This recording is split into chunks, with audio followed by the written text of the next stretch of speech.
TGT में आपका स्वागत है दोस्तों। भारत में शिक्षा का विकास सीरीज के अंतर्गत हम लोग देखने वाले हैं दोस्त आज सैंडलर आयोग। तो भारत में शिक्षा का विकास के क्रम में आज हम लोग देख रहे हैं सैंडलर आयोग, शिक्षा आयोग के अंतर्गत तो विश्वविद्यालय आयोग। आइए देख लेते हैं सैंडलर आयोग। तो 1937 ईस्वी में सरकार ने डॉक्टर माइकल सैंडलर के नेतृत्व में कलकत्ता विश्वविद्यालय की समस्याओं के अध्ययन हेतु एक आयोग की नियुक्ति किया। सैंडलर आयोग में आशुतोष मुखर्जी और डॉक्टर जियाउद्दीन अहमद दो अन्य सदस्य थे। सैंडलर आयोग 1904 के विश्वविद्यालय अधिनियम की कड़ी आलोचना करते हुए निम्नलिखित सिफारिशें प्रस्तुत की। पहला, इंटरमीडिएट कक्षाएं विश्वविद्यालय से पृथक हों। इंटरमीडिएट परीक्षाओं के संचालन हेतु माध्यमिक बोर्ड का गठन। कलकत्ता विश्वविद्यालय को भारत सरकार के नियंत्रण से मुक्त कर बंगाल सरकार के अधीन किया जाए। स्नातक स्तर पर त्रिवर्षीय पाठ्यक्रम हो। प्रत्येक विश्वविद्यालय में एक कुलपति की नियुक्ति किया जाए। साथ ही अंतर विद्यालय स्थापित किए जाएं।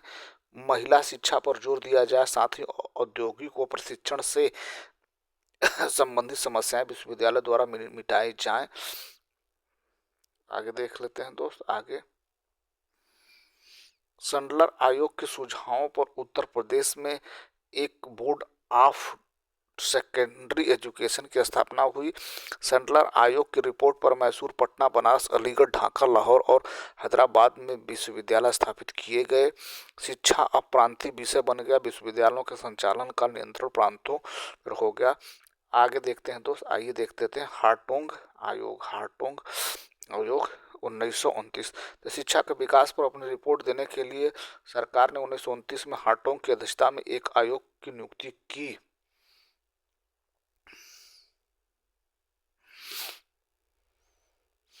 इसकी सिफारिशें निम्नलिखित हैं। तो आइए देख लेते हैं। प्राथमिक स्तर पर बल ग्रामीण संस्कृति के छात्रों को मिडिल स्कूल तक ही शिक्षा दी जाए। इसके बाद उन्हें औद्योगिक व व्यावसायिक शिक्षा दी जाए। विश्वविद्यालयों को सुधारने के प्रयत्न किए जाएं तथा उन्हीं को उच्च शिक्षा मिले जो उसके योग्य हों। हार्टोग समिति की सिफारिश के आधार पर 1935 ईस्वी में केंद्रीय शिक्षा सलाहकार बोर्ड का पुनर्गठन हुआ। आइए देख लेते हैं अगला, वर्धा योजना दोस्त। वर्धा योजना क्या था मित्र? आइए देख लेते हैं वर्धा योजना। तो गांधी जी द्वारा हरिजन में शिक्षा पर लिखे अनेक लेख तथा अक्टूबर 1937 में वर्धा में आयोजित अखिल भारतीय शिक्षा सम्मेलन में उनके द्वारा शिक्षा पर प्रस्तुत योजना को मिलाकर बुनियादी शिक्षा की वर्धा योजना प्रस्तुत की गई, जिसकी प्रमुख सिफारिशें इस प्रकार हैं। पहला, 7 से 14 वर्ष के बच्चों के लिए निःशुल्क एवं अनिवार्य शिक्षा। दूसरा, शिक्षा का माध्यम मातृभाषा होनी चाहिए जिससे विद्यार्थी स्वावलंबी बन सके। तीसरा, छात्र को उसकी रुचि के अनुरूप व्यावसायिक शिक्षा मिले। और द्वितीय महायुद्ध के कारण यह योजना लागू नहीं हो सकी। आगे देख लेते हैं दोस्त। आगे सार्जेंट योजना क्या था भैया? शिक्षा का सार्जेंट योजना। तो 1944 में भारत सरकार में शिक्षा के सलाहकार सर सार्जेंट ने शिक्षा का एक महत्वपूर्ण एवं विस्तृत योजना पेश किया, जिसकी सिफारिशें इस प्रकार हैं। पहला है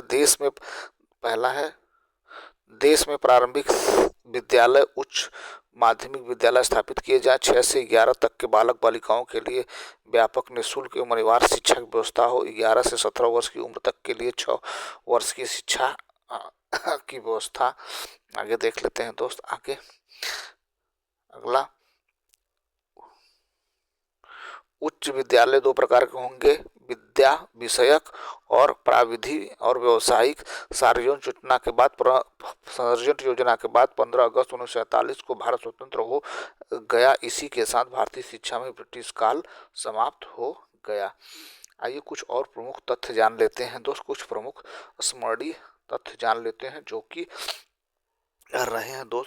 कि शिक्षा से संबंधित थे। तो पहली बार कंपनी सरकार द्वारा 1813 में चार्टर एक्ट में भारतीय शिक्षा पर 1 लाख रुपए खर्च करने का प्रावधान किया गया। प्राच्य विद्या समर्थकों के प्रमुख थे HD प्रिंसेप, H विल्सन। शिक्षा के अधोमुखी निस्पंदन सिद्धांत का प्रवर्तक लॉर्ड ऑकलैंड को जाता है।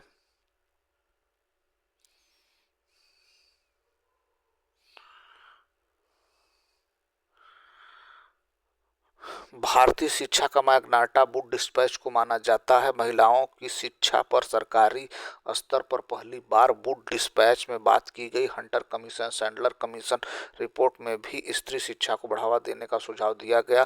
प्राथमिक शिक्षा पर पहली बार हंटर कमीशन की रिपोर्ट पर जोर दिया गया। लंदन विश्वविद्यालय के आधार पर वुड डिस्पैच में कलकत्ता, बम्बई और मद्रास प्रेसिडेंसी में विश्वविद्यालय की स्थापना का सुझाव दिया गया। दोस्त आगे आइए देख लेते हैं। सैंडलर आयोग की रिपोर्ट में विश्वविद्यालय के लिए कुलपति की नियुक्ति का सुझाव दिया गया।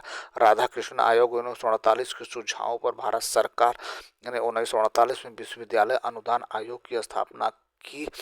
महिला शिक्षा की दिशा में प्रथम भारतीय प्रयास ब्रह्म समाज में किया गया। भारत में भारतीय लोक सेवा आयोग का गठन कॉर्नवालिस ने किया, इसलिए इन्हें भारतीय लोक सेवा का जनक कहा जाता है।